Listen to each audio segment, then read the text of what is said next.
አሻግሬ ፈጠነ እባላለሁኝ። ያው ነዋሪው በወረዘ እስከ ቀበሌ ነው። ያው አርሶ አደር ነኝ። ያው የምታዩት ነው ቤቱን እንግዲህ የምታዩት ነው። ዙረን የካት እንደመጣ አላውቅም። ያው እነሱ እንደዚህ አድርገው እንደ እኛም ቤቱን ዘግተን ሮጥን በረርን።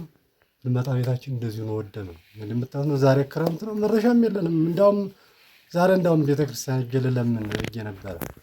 ከዛ አማራጭ አጣሁ። እንደውም ማድረገው አማራጭ አጣሁ። ትናንትና ባለሙያ የቀበሌዎች አስተዳደር መጥተው በቃ ያለውን እርዳታ እንረዳሃለን፣ በቃ ችግር የለም ተው አታልቅሳለህ ብዬ ታደርጋለህ ብዬ ቀመጥኩኝ። እና በዚህ ልክ ነው የምታዩት ነው። ያው እዚህ በኋላ ያው ስደት እንጂ አትማረድም። እንግዲህ ምን ታደርጉታላችሁ? እንግዲህ የተሰራ የካቲት 13 እና 14 ነው የተሰራ እና በዚያ በሰራሁበት ዛሬ የምታዩት እንግዲህ ያው ግንቦት ነው እንግዲህ ሰኔ ነው። እንደዚህ አድርጉ ዛሬ የትም አልደርስም እና እንደዚህ አድርጉ እንግዲህ በጣም ተሰደድኩኝ ሙቻለሁ። እዚህ በኋላ እንግዲህ መኖሪያም የለኝም የምታዩት ነው።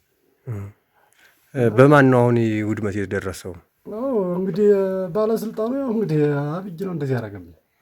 አብይ ነው እንደዚህ ያደረገብኝ። የተወጎረም ቦታውም እዚያ ታይ ጨቅጨቅ ይባላል። ሻት እንዲራስ ነው ቀበሌው መስመር ዳር ሆኖ ነው አዋሸራ ተመልሰው ሲመጡ እንደዚህ ያደረጉት። እኛ ሮጥን ወደ ቦረዝ ባክሶስ ቀበሌ የሚባለው እስከ ቤተሰባችን ያው ተፈላልገን ነው ላይ ተገናኘን። ግን ስንገናኝ ብንመጣ ቤቱን ከፍተን ብንገባ ያው እንደዚህ እንደምታዩት ነው። እንግዲህ መስታወት ነው የምታዩት። እንደዚህ ያደረጉብኝ፣ እንደዚህ አድርገው ውድመት አደረሱብኝ። ማላረክ እንደው በአጋጣሚ እናንተ በመሄዳችሁ ወደ ሽሽት በመሄዳችሁ ነው የተረፋችሁና ብትኖሩ ኑሮ ምንድን ነበር የሚፈጠር? እስኪ ንገረን። እስኪ ያው ቤት ውስጥ እንዳለን ያው ሙላችን እንግዲህ ቤተሰብ እንግዲህ ወደ 6 ቤተሰብ ነን። ያው ሙላችን ጭቃ መሆን ነው ስር ብንሆን ያው ሁልጊዜ ይመጣሉ ሩጫ ነው፣ ሁልጊዜ ይመጣሉ ሩጫ ነው። በየቀኑ እኛ ሩጫ ነው። እኛ ቀርቶ ዛፉም አልቻለም። የምታዩት ነው የወሱ ዳሪ ሁላውን የተቆማመጠ ነው ዛፉ። ብታዝማቸው አትክልቱ ቆንጥንጥጥ ነው ያለ። ሌላ እንደ አካባቢም ራሱ የወሱ ቤትም አለ። እሱም እንደ አጠቃላይ ወድማ እንደምታ እንደዚህ ነው።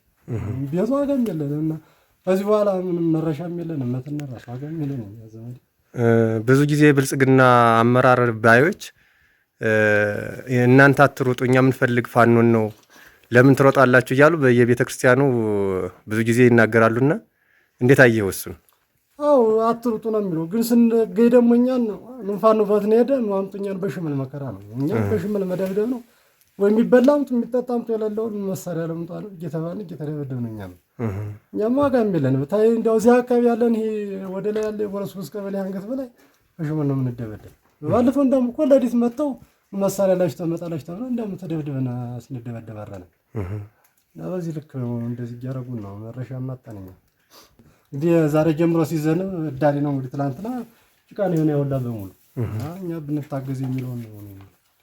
ሁሌ እየመጡ አይዟችሁ አትሩጡ፣ እኛ ህግ አስከባሪ ነን አትሩጡ፣ ዝም ብላችሁ ተቀመጡ ቤት ተኙ እያሉ ስለሚሉን እኛ ቤት ነበር የምንሆነው። የዚያ ዕለት እንደ አጋጣሚ ስለወጣን ነው እንጂ እስከነ ልጆች እስከነ ባለቤቴ እኔ ዛሬ ማርጭቃ ነበር የምሆን። ግን አምላክ እስራኤል አውጦኝ እንደዚህ ያለታ እንደ ወተት ብዬ አምላክ አውጦኝ ቤተሰቤም ተባለቤቴም ተልጆችም ተረፍኩኝ።